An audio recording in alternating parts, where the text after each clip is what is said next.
आपके पास आदित्य, क्योंकि अगर वर्ली की बात करें, आदित्य ठाकरे की ये सीट, ये गढ़ है, वहां पर क्या सियासी फिजा बता रही है? देखिए, यहाँ पर वर्ली सीट की बात करें तो चूंकि आदित्य ठाकरे हैं, पिछली बार 62,000 वोटों से जीते थे, लेकिन इस बार मिलिंद देवड़ा भाजपा से वो इनको कड़ी टक्कर दे रहे हैं और इसमें जो उनकी जीत का अंतर था वो तय बात है कम होगा। ये तो माना जा रहा है कि आदित्य ठाकरे जीत ही जाएंगे, लेकिन मुकाबला है, रोचक मुकाबला है और ये यहाँ पर चर्चा का विषय बना हुआ है। अगर हम बात करें ओवरऑल यहाँ काउंटिंग की महाराष्ट्र की, तो बैलेट पेपर और ईवीएम की काउंटिंग अब खुल चुकी है, लेकिन अभी रुझान पूरी तरह से बाहर निकल के नहीं आए हैं। अगर हम बैलेट पेपर की बात करें तो उसके मुताबिक 170 सीटों का रुझान आया हुआ है, जिसमें 101 पर भाजपा बढ़त बनाए हुए, 65 पर कांग्रेस और उसके सहयोगी बढ़त बनाए हुए, 6 निर्दलीय। यहां बताना बेहद जरूरी है कि महाराष्ट्र में निर्दलीय बहुत भूमिका रखते हैं। 20-22 एवरेज निर्दलीय आते रहे हैं और इस बार ये निर्दलियों की संख्या और ज्यादा बढ़नी है, क्योंकि विद्रोही प्रत्याशी 63 ऐसे हैं जो सीटों को फंसा रहे हैं। उसमें महायुति के भी साथ वो विद्रोही खेल बिगाड़ रहे हैं और महाविकास आघाड़ी के साथ भी बिगाड़ रहे हैं। तो यहाँ पर जो विद्रोही और बागी प्रत्याशी हैं, वो दोनों ही जो गठबंधन है उनके खेल को बिगाड़ सकते हैं और यहाँ पर मुख्यमंत्री बनाने में अपनी अहम भूमिका निभा सकते हैं। बहुत बड़ी बात आपने कही, निर्दलीय खेल बिगाड़ सकते हैं। गोविंद जी, महाराष्ट्र में जिस तरह से वाकई निर्दलियों का रहा है इम्पैक्ट जो डाला है, इससे पहले भी हमने देखा था चुनाव में। अब चाहे हम जम्मू कश्मीर की बात करें, वहां पर भी देखिए किस तरह से इससे पहले जो विधानसभा हुआ था, जो निर्दलियों का खेल रहा और जिस तरह से आगे बढ़कर निर्दलीय नजर आए हैं, आपको लगता है महाराष्ट्र में भी जिस तरह से मेरे सहयोगी कह रहे हैं कि निर्दलीय खेल बिगाड़ सकते हैं दोनों ही पार्टियों? देखिए, कुछ सीटों पर तो निर्दलीय निश्चित रूप से काफ़ी पावरफुल हैं, काफ़ी मजबूत स्थिति में दिखाई पड़ रहे हैं, लेकिन कुल मिलाकर के महाराष्ट्र की राजनीति जो है वो दो धड़ों में आज की तारीख में बटी हुई है।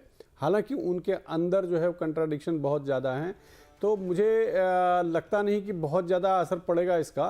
असल में पिछली बार भी ऐसा हुआ था कि जो निर्दलीय हैं वो बागी उम्मीदवार एक तरह से निर्दलीय के तौर पर खड़े हो गए थे और वो जो है काफ़ी हद तक, क्योंकि अंदरूनी कंट्राडिक्शन होते हैं तो उसमें उनको फ़ायदा होता है। मुझे लगता है कि इस बार बहुत ज्यादा इसका असर नहीं पड़ेगा। और देखिए महाराष्ट्र के जो रुझान है वो आने शुरू हो चुके हैं। महाराष्ट्र का ये पहला रुझान आ चुका है। बीजेपी 4 सीटों पर बढ़त बनाते हुए नजर आ रही है, कांग्रेस 1 सीट पर और शिवसेना शिंदे 2। बीजेपी 1 सीट पर आगे चल रही है इस वक्त, ये बड़ी जानकारी। एनसीपी शरद गुट की बात की जाए तो 1 सीट पर बढ़त बनाते हुए एनसीपी शरद गुट इस वक्त नजर आ रहा है। शरद गुट की बात करते हैं सुभाष जी, आज का ये चुनाव आगे किस तरह से रफ्तार और धार देते हुए एनसीपी शरद गुट के लिए नजर आएगा? क्योंकि शरद पवार का हमने जो पॉलिटिकल करियर अभी तक देखा है, बीच में हम ये भी देख रहे थे कि शायद पॉलिटिकल करियर में शरद पवार की विराम लग जाए, लेकिन इसको इस चुनाव तक उन्होंने आगे बढ़ाया। आगे कहां तक आप देख रहे हैं शरद पवार के बाद आगे क्या? देखिए, शरद पवार इनके लिए ये बहुत बड़ी लड़ाई है, क्योंकि उनको अपना कुनबा जो है वो ठीक रखना है। उनके साथ जो लोग उनके साथी जो जुड़े हैं उनको पकड़ के उनको रखना है। इसलिए कल उन्होंने सारे जो उम्मीदवार थे उनका एक ऑनलाइन उन्होंने उनके साथ डिस्कशन किया और उन्होंने ये कहा कि काउंटिंग सेंटर में आप जब तक काउंटिंग खत्म नहीं होता तब तक बैठे रहेंगे। यानी उम्मीदवार को उन्होंने हिदायत दी है कि वो काउंटिंग सेंटर में ही बैठे रहेंगे। यानी उनको ये पता है कि कुछ भी हो सकता है, इसलिए उन्होंने उम्मीदवारों को ये हिदायत दी है। दूसरी तरफ रिजॉर्ट पॉलिटिक्स के लिए एनसीपी पूरी तरह से तैयार है। जो बात कांग्रेस शरद पवार के पार्टी में 2 धड़े बनने की है, तो उसमें ये लोकसभा में ही तय हुआ था कि अजित पवार सिर्फ 1 ही सीट जीत पाए। इस बार वो क्या करते हैं ये देखना बड़ी बात होगी। मैं खुद बारामती में गया था और वहां पर योगेंद्र पवार जो बिल्कुल देखिए, एनसीपी अजीत गुट को भी 1 सीट पर बढ़त बनती हुई मिल रही है। रुझान बता रहा है 1 सीट पर अजीत गुट जो है एनसीपी का, वो 1 सीट पर आगे चल रहा है इस वक्त, ये जानकारी मिल रही है। हाँ, बात पूरी कीजिए आप अपनी। तो बारामती में बहुत ही कांटे की टक्कर वहां पे हमें देखने को मिली। शरद पवार ने अपना भतीजा है इसके लिए कोई कसर नहीं छोड़ी है वहां पे और पूरी तरह से कोशिश कर रहे हैं। हालांकि जो बारामती के लोग ये सोच रहे हैं कि शरद पवार इनके बाद अजित पवार ही संभालेंगे पूरी कमान, तो इसलिए अजित पवार को वहां पे चुनकर आने की उम्मीद ज्यादा है। लेकिन वेस्टर्न महाराष्ट्र में हमने देखा कि वहां पे एनसीपी शरद पवार गुट जो है उसको ज्यादा तवज्जो मिल रही है लोगों ठीक है, के बीच में। ठीक है प्रशांत, क्योंकि गाजियाबाद में आप मौजूद हैं। गाजियाबाद में हमने देखा था योगी आदित्यनाथ का भव्य रोड शो भी हमें नजर आया था और गाजियाबाद के लोगों से भी आपने बात की थी। इस वक्त क्या कुछ जानकारी वहां पर? देखिए, गाजियाबाद में पहले राउंड की जो काउंटिंग है वो कंप्लीट हो चुकी है, यानी कि बैलेट पेपर से जो काउंटिंग हो रही थी वो कंप्लीट हो चुकी है और अब ईवीएम की जो मशीन है वो खुल चुकी है।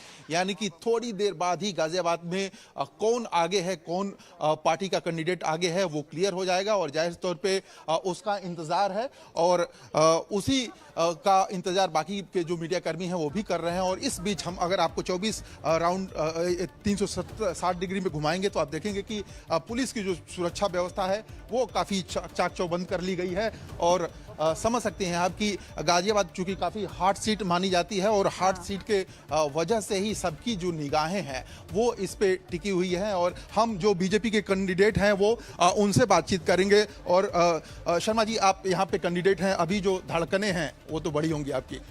नहीं, मैं पहले से ही आश्वस्त हूँ। मुझे अपने कार्यकर्ताओं पर और क्षेत्र की सम्मानित जनता पर पूरा विश्वास है कि वो भारतीय जनता पार्टी को एक बड़ी जीत यहाँ पर गाजियाबाद में दिलाएंगे।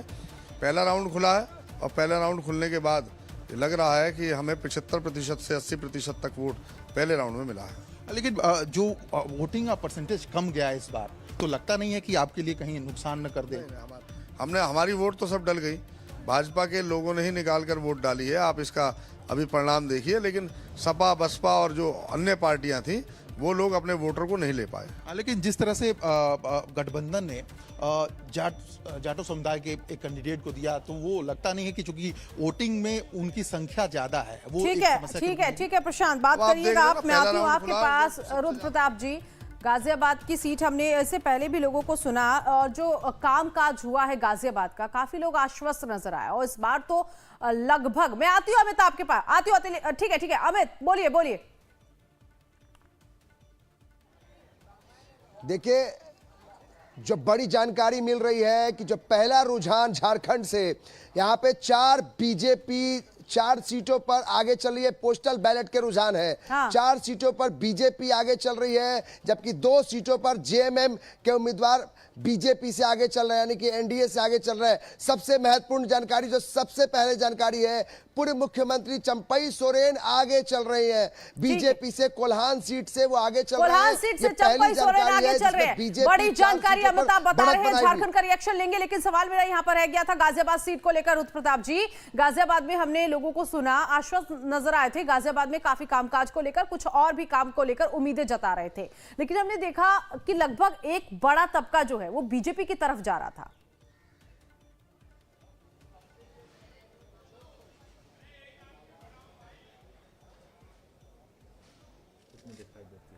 लेकिन इस बार गाजियाबाद के चुनाव को लेकर के इसलिए थोड़ी सी असमंजस की स्थिति बनी हुई है क्योंकि वोटिंग परसेंटेज गाजियाबाद का बहुत कम है और उस वोटिंग परसेंटेज में जो रेशियो हो सकता है बहुत कम का आ सकता है। कारण क्या है कि आप देखेंगे कि जितने वोटों से इसके पहले बीजेपी इस सीट को जीती थी उतने के आसपास ही केवल टोटल वोटिंग हुई है।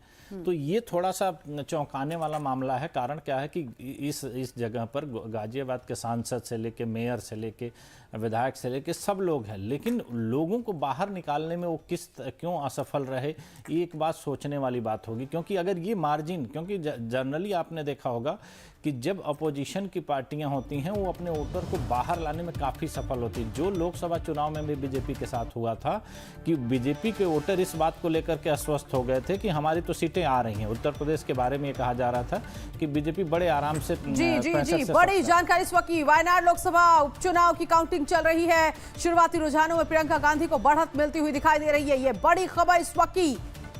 वायनाड लोकसभा उपचुनाव की काउंटिंग इस वक्त जारी है और ऐसे में प्रियंका गांधी बढ़त बनाते हुए वायनाड सीट से ये फिलहाल अभी हम सभी ये बात कर रहे हैं कि प्रियंका गांधी के लिए दक्षिण भारत जो है इतनी चुनौती नहीं है, लेकिन उनके चेहरे के लिए, उनके पॉलिटिकल करियर की अगर बात की जाए तो उस पर इम्पैक्ट डालेगा ये दक्षिण का चुनाव। सरायकेला से चंपई सोरेन आगे चल रहे हैं, ये भी बड़ी जानकारी। झारखंड में 4 सीटों पर भारतीय जनता पार्टी आगे इस वक्त रुझानों में आगे चल रही है, बढ़त बनाते हुए। सरायकेला से चंपई सोरेन इस वक्त आगे चलते हुए नजर आ रहे हैं। तो ये झारखंड का चुनाव इस वक्त बड़ी जानकारी आपकी टीवी स्क्रीन पर। वायनाड लोकसभा उपचुनाव की काउंटिंग इस वक्त जारी है। प्रियंका गांधी आगे बढ़त बनाते हुए नजर आ रही हैं। यूसुफ जी, झारखंड का चुनाव वाकई, क्योंकि जिस तरह से हम मैया योजना की अगर बात करते हैं, मैया योजना में जेएमएम सरकार जो है 1000 रुपए देती थी और अब 2500 का ऐलान किया गया। गोगो योजना भारतीय जनता पार्टी की, जिसमें 2100 का, ये 400 रुपए भी झारखंड के अगर लोगों की बात करें तो बहुत फर्क देता है। तो आपको लगता है जो सरकार पहले से 1000 दे रही थी और अब उसने 2500 का ऐलान किया, तो भरोसा वहां पर ज्यादा है या फिर गोगो दीदी की तरफ भरोसा ज्यादा होगा? देखिए, पॉलिटिक्स जो है ना वो साइंस है, इसलिए पॉलिटिकल साइंस सब्जेक्ट पढ़ाया जाता है, पॉलिटिकोलॉजी नहीं पढ़ाया जाता है। तो साइंस में फॉर्मूले होते हैं और फॉर्मूले यूनिवर्सल होते हैं। तो अगर मध्य प्रदेश में बीजेपी को लाडली बहना योजना का फ़ायदा मिल सकता है, तो उसी तरह से झारखंड में हेमंत सोरेन को इनकी जो योजना है उसका फायदा मिलेगा। यानी आप कह रहे हैं जो योजना चली आ रही है लोग उस पर ज्यादा भरोसा करेंगे? हाँ, बिल्कुल भरोसा करेंगे और इस तरह की चीज़ें वो चलती भी हैं। और वैसे भी झारखंड का जो चुनाव है, झारखंड के चुनाव में अगर आप देखें पूरे कैंपेन को, तो हेमंत सोरेन ने बीजेपी के मुकाबले बहुत ही मजबूती के साथ चुनाव लड़ा है और वो कहीं भी कमज़ोर नहीं दिखते हैं। और शुरू से हमारा, हालांकि कांग्रेस का रवैया मुझे ढूंढ लगता है, कांग्रेस के कई नेताओं से हमारी बातचीत भी हुई, पोलिंग के बाद भी, पोलिंग से पहले भी। ठीक है, ठीक है। कांग्रेस अपना पुरानी एक और खास मेहमान, मुझे इस वक्त एक और खास चेहरा नजर आ रहा है। शिल्पा अरोड़ा जी हमारे साथ, दिल्ली कांग्रेस ऑफिस से कांग्रेस प्रवक्ता हैं। स्वागत है मैम आपका लाइफ टाइम्स पर। धन्यवाद नीतू जी। सबसे पहले आपका रिएक्शन, आज काउंटिंग का दिन, क्या कुछ उम्मीद? जी बिल्कुल पूरी उम्मीद है। दोनों राज्यों में हम बहुमत से सरकार बनाएंगे। जनता त्रस्त है महंगाई से, बेरोजगारी से, जो भी बीजेपी का और बीजेपी गठबंधन का मिसरूल है, जनता उससे त्रस्त है। और अच्छा, हमें बहुत अच्छे, हमें झारखंड में हम रिपीट करेंगे और महाराष्ट्र में हम भारी बहुमत से सरकार बनाएंगे। तो जलेबी आपकी तैयार है? देखिए, सब मिठाइयां तैयार है। हाँ। अब बस जनता का जो एक वर्डिक्ट आना है उसकी इंतजार है। सभी तरह की, इंक्लूडिंग जलेबी, सभी मिठाइयां तैयार है। ठीक है, ठीक है। कमलेश, कहां पर अभी इस वक्त आप हैं? काउंटिंग को लेकर क्या जानकारी आपके पास? देखिए, मैं काउंटिंग स्थल पे नहीं हूं, मैं बीजेपी हेडक्वार्टर में मौजूद हूं। और बीजेपी हेडक्वार्टर में निश्चित रूप से मैंने एक आपको रिपोर्ट दिखाई थी कि बीजेपी सुबह से ही अपबीट है, यानी काफी आश्वस्त है झारखंड और महाराष्ट्र में चुनाव परिणाम को लेकर। इसलिए आपने देखा होगा कि सुबह से ही जलेबियां छकनी शुरू हो गई है, जो कि जलेबी को राष्ट्रीय स्तर का दर्जा शायद बीजेपी ने दिलवा दिया है, खासकर हरियाणा चुनाव के बाद। इसलिए यहाँ जलेबियां छाकी जा रही है और बांटी भी जा रही है। तो निश्चित रूप से जब 12:30 या 1 बजे जब ये पिक्चर क्लियर हो जाएगा झारखंड और महाराष्ट्र का, उसके बाद आप देखेंगे कि तमाम नेता लेकिन शिल्पा जी कह रही है वो सभी तरह की मिठाइयां उन्होंने तैयार कर रखी है। लेकिन उम्मीद हम यही करेंगे शिल्पा जी कि आपकी जो मिठाइयां हैं वो बांटी जानी चाहिए, यही उम्मीद करते हैं और शुभकामनाएं भी आपको देते हैं। फिलहाल देखिए एक और बड़ी जानकारी इस वक्त की, महाराष्ट्र में शिवसेना शिंदे गुट 3 सीटों पर आगे है बढ़त बनाते हुए। एनसीपी अजीत गुट की बात करें 4 सीटों पर आगे। ये रुझान महाराष्ट्र के इस वक्त भारतीय जनता पार्टी 11 सीटों पर आगे चल रही है और 2 सीटों पर बढ़त बनाते हुए कांग्रेस इस वक्त महाराष्ट्र में है। शिल्पा जी आपसे ही रिएक्शन, कांग्रेस 2 सीटों पर आगे चल रही है इस वक्त महाराष्ट्र में, बीजेपी 11 पर लीड कर रही है। नीतू जी, मैं शिल्पा नहीं, शिल्पी अरोड़ा हूँ। ठीक है, ठीक है जी। शिल्पी अरोड़ा मैं पहले करेक्ट करना चाहूंगी आपको। जी जी बिल्कुल। अभी तो आप देखते जाइए, बहुत सीटों पर हम लोग आगे रहेंगे, इंडिया गठबंधन आगे रहेगा और आपको लगातार न्यूज आएंगी। अभी तो शुरुआत हुई है क्योंकि जनता ने अपना जो अपना बहुमूल्य मत डाल चुके हैं और बिल्कुल इंडिया गठबंधन आगे रहेगा और हम महाराष्ट्र में सरकार बनाएंगे और झारखंड में फिर से रिपीट करेंगे। हम लोग पूरी तरह से आश्वस्त हैं। ठीक है रुद्र प्रताप जी, शिल्पी जी यहाँ पर आश्वस्त नजर आ रही है कांग्रेस पार्टी को लेकर और इस वक्त महाराष्ट्र का रुझान ये बता रहा है कि कांग्रेस 2 सीटों पर आगे बढ़त बनाई है और बीजेपी की अगर बात करें तो 11 सीटों पर लीड। देखिए, एक नेता के तौर पर उनको आश्वस्त होना भी चाहिए और अगर वो एक नेता के तौर पर कॉन्फिडेंस नहीं दे पाएंगी तो फिर राजनीति कैसे होगी।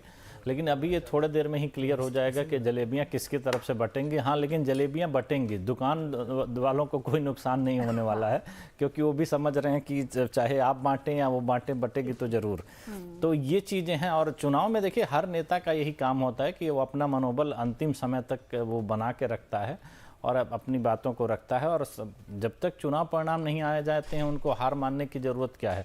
और ऐसा भी नहीं है कि वो चुनाव परिणाम उनके खिलाफ आ रहे हैं, अभी तो बहुत शुरुआती रुझान है और उन्होंने मजबूती से चुनाव लड़ा है, तो उनका और जाहिर तौर पर हरियाणा चुनाव को लेकर भी कांग्रेस की जो रणनीतियां बनाई गई होंगी महाराष्ट्र और झारखंड के लिए, वो इस चुनाव से सबक के साथ ही तैयार की गई होंगी। अगर उन्होंने सबक लिया होगा तो उसको रिजल्ट में शिल्पी जी बता देंगे थोड़ी देर में। हाँ, ठीक। तो वो रिजल्ट में दिखाई देगा। लेकिन अभी तक जो दिखाई दे रहा है वो बीजेपी गठबंधन काफ़ी मजबूती के साथ है वहाँ पर। और जो हम लोग भी देख रहे हैं या जो अब तक समझ पाए हैं, कि मुझे लग रहा है कि दोनों जगह सरकार बनाने में वो कामयाब होंगे। लड़ाई ज़्यादा मुश्किल मुझे झारखंड की लग रही है, क्योंकि झारखंड में जो मुकाबला है बीजेपी को कांग्रेस को हराना थोड़ा सा ज़्यादा आसान हो जाता है। अब जैसे झारखंड में भी आप देखेंगे कि जो कांग्रेस के कोटे की जो सीटें हैं जो गठबंधन में वो लड़ रही है, उसमें विनिंग मार्जिन बीजेपी का ज़्यादा होगा। जेएमएम को हराना थोड़ा सा बीजेपी के लिए वहाँ पर टफ होगा। और अगर वही चीज़ जेएमएम अगर वहाँ पर जो उन्होंने योजनाएं करी है या उनका जेल जाना शिबू सोरेन अगर उनका काम कर जाता है तो हेमंत सोरेन का, तो वो आप देखेंगे वो चुनाव परिणामों में नजर आएगा। लेकिन उसके इतर अगर आप देखेंगे तो वहाँ हो सकता है मुझे कि कांग्रेस उसके लिए कमजोर कड़ी साबित हो अगर चुनाव परिणाम के बाद, जो मुझे अभी तक क्योंकि उन्होंने उस तरीके से और बिल्कुल, क्योंकि जिस तरह से हेमंत सोरेन का जेल जाना और फिर उसके बाद जब वो बाहर आए हैं और धुआंधार प्रचार किया है, उस वक्त तक कयास यही लगाया जा रहा था कि इस बार का जो चुनाव होगा उसमें हेमंत सोरेन के लिए मुश्किलें बढ़ सकती हैं, जेल जाना और जिस तरह से उन पर भ्रष्टाचार के आरोप लगे। लेकिन जैसे जैसे ये चुनाव नजदीक आता रहा और प्रचार किया गया, तमाम स्ट्रेटेजी अपनाई गई, वो जो एक इम्पैक्ट था हेमंत सोरेन पर, जो वो छवि थी भ्रष्टाचार वाली, वो कहीं ना कहीं दब भी गई। जी एकदम दब जाती। कारण क्या है ना कि देखिए जनता जो नेता के साथ कनेक्ट होने की जो इस देश में परंपरा है वो हमेशा से रही है। उनके जो